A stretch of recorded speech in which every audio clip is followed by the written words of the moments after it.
Hey everybody, I wanted to take a minute to share with you some books I've been reading and hope to read soon to help you guys get some ideas about what you might want to read this summer. So first up is the book I just finished called The Alice Network by Kate Quinn.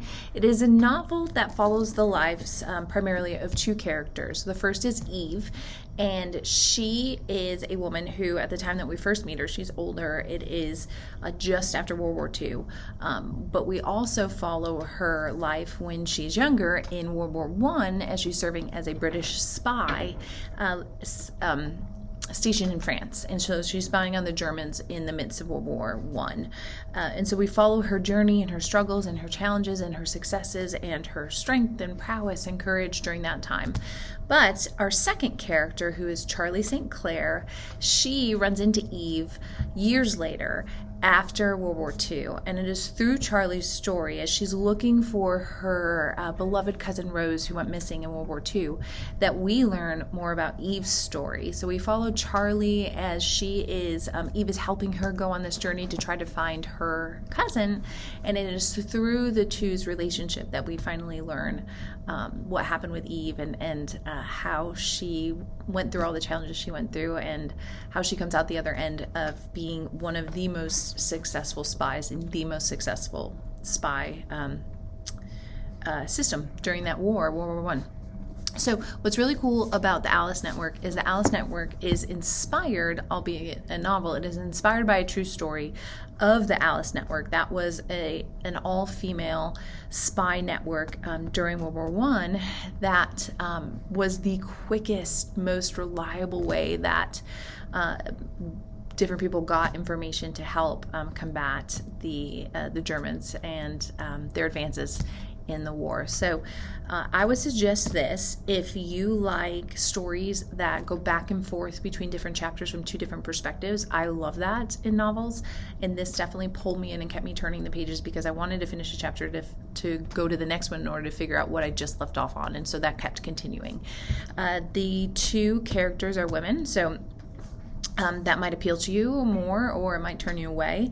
But I also love that it's historical fiction and it's inspired by true stories. And so at the end of this novel, the author talks a bit about what she pulled from what was true and what was not. So I found that to be very interesting. And I also want to read a few more books about this spy network. It just inspired me to want to dig into that a little bit more. So the Alice Network, this is my copy that you guys are welcome to check out if you want to come visit my library or shoot me an email over the summer and I can make that available for you.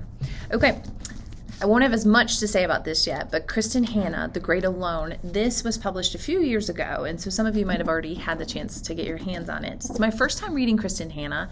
It is a novel. This particular novel is following the life of Lenny right now. She is, I want to say, 13 years old, and her parents we're in 1974, and her father was a prisoner of war in Vietnam, and her and her mother had to lean on each other while her father was gone and deployed, and also while he comes back and is experiencing what I believe might be some post-traumatic stress disorder. Some signs of that. He's struggling with nightmares and anger and trying to find the life that will kind of make his family and himself comfortable. And so I'm probably only, about like a fifth of the way into the book. But at this point, Lenny and her two parents have just uprooted from outside of Seattle. They move around quite a bit, and they have landed in a very remote island in Alaska. And so they are trying to to figure out where they are and how they're going to make it through the winter that is coming really quickly. And all the locals are saying, you have to do this, this, and this, and this. And so she is alone with her parents, very remote part of Alaska. So we're learning about how they're kind of trying to make their way. And how she is going to kind of find herself dealing both with parents who are kind of struggling with some issues in their family as a result of the war, but also kind of finding herself in all of this. Like, who am I going to be? How's this going to shape me? How am I going to live? I'm excited to see how this plays out. So learning a little bit about Alaska too, which is kind of cool. Okay, now on my to-read list, I have two books. So both of the first two are novels. These two are nonfiction. The first is this by Jon Krakauer. You might have read Into Thin Air, Into the Wild. This is his book called Under the Banner of Heaven with the subtitle A Story of Violent Faith. I have not read this one yet, and some of you might have, but I'm more inclined to read this now because there is, I think, a new series or movie based on this book.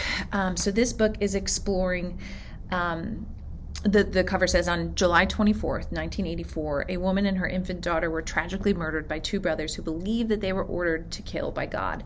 The roots of their crime lie deep in the history of an American religion practiced by millions. So this is Jon Krakauer's investigation of going into this religious organization, the fundamentalist Mormons, and seeing how that situation with that woman and her daughter, how that transpired from this group, this religious group. And so, of course, we know any extreme of any group, whether it be religious or not, does not accurately represent the whole.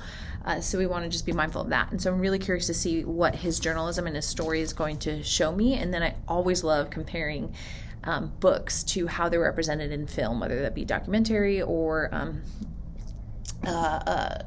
they take fictional liberties. So I'm curious to read that one. And Jon Krakauer is a phenomenal writer. So that's on my list. The second one, Ms. Bragg has recommended this to me. She said I would love the writing and the story.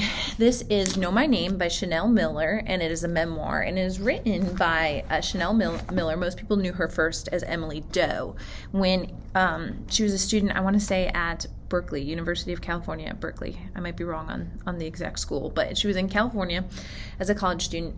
And in 2015, she was sexually assaulted by Stanford, I'm sorry. She was sexually assaulted by another student named Brock Turner. And she believed he did not get a sufficient sentence for what he did to her. And for a long time, the court records, they wanted to protect her privacy, of course, and she was just referred to as Emily Doe. And a few years later, she wanted to tell her story of just what she went through. And so she put forward a victim statement saying how she was affected by obviously the crime against her and the continuing consequences and effects of that, because she felt like he needed a stronger sentence and that everyone needed to know what was done to her and to fight that and to challenge the sentencing. And so she wrote this story. She wanted her name to go public, and she wanted to tell her side of things and make a change and hopefully advocate for other victims to feel the courage to come forward and make sure that they felt like there was justice in their case. And so I'm really interested to see this perspective. And whenever I read any kind of nonfiction, I know that